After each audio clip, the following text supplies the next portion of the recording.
ginagawa kong amplifier sira yung transformer. May nakita ko sa sa mga magja-junk, nabili ko naman to.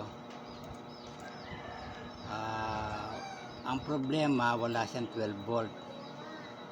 Kaya ang gagawin ko, kukuha ako sa primary ng pinagtanggalan ko para makakuha ng 12 volt. Ang pagtanggal nito, kailangan hindi siya bulbul, ganito lang. Kasi mahirap i-rewind, hindi kagaya ng mga kwadrado. Yan, ganyan. Pinaikot-ikot ko ng ganito.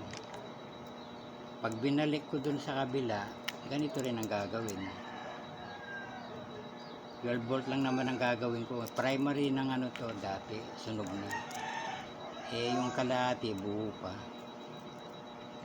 Tapos, gagawin ko ng secondary sa kabila.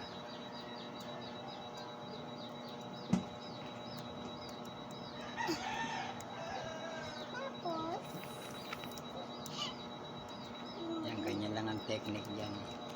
Lagay ko, tama na ito sa 12 to.